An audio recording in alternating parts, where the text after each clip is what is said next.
Hey everybody! Today I wanted to tell you a story about Abraham, Sarah, Hagar, and their children.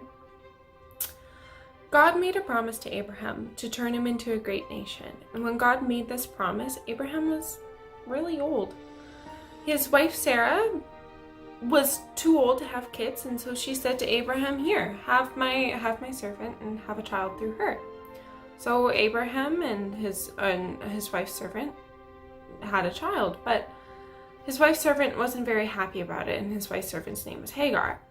Hagar began to hate Sarah, and Sarah noticed this and told Abraham about it, and Abraham said to do with her as she pleased. So Sarah sent Hagar out into the desert, or mistreated her, and Hagar fled. Hagar was upset, but an angel of the Lord found her. And the angel of the Lord said to go back to Sarah, and that the Lord was going to be with her child and was going to turn him into a great nation and make him strong and be with him.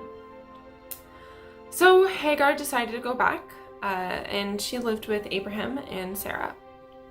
Years later, when God gave Abraham and Sarah Isaac, Sarah saw Hagar and her son Ishmael as a threat.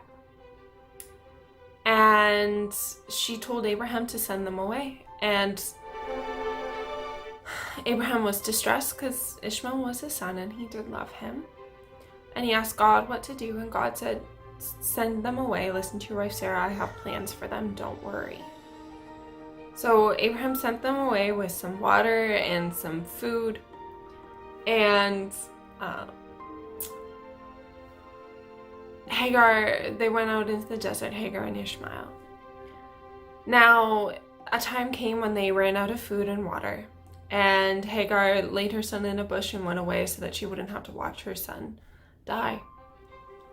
But the Lord, an angel of the Lord, heard her son crying and came again to Hagar in the desert and told her that God was going to be with them, that they were going to be okay.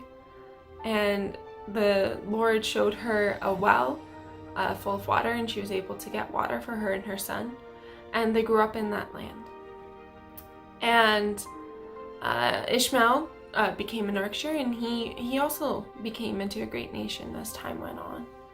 Now, the reason why we're examining the story is just, even though bad things can happen, things that you don't necessarily want to happen, like Hagar didn't want to have a child. Even though those things can happen, that the Lord still cares and that He's still there for you. Anyways, guys, have a great week.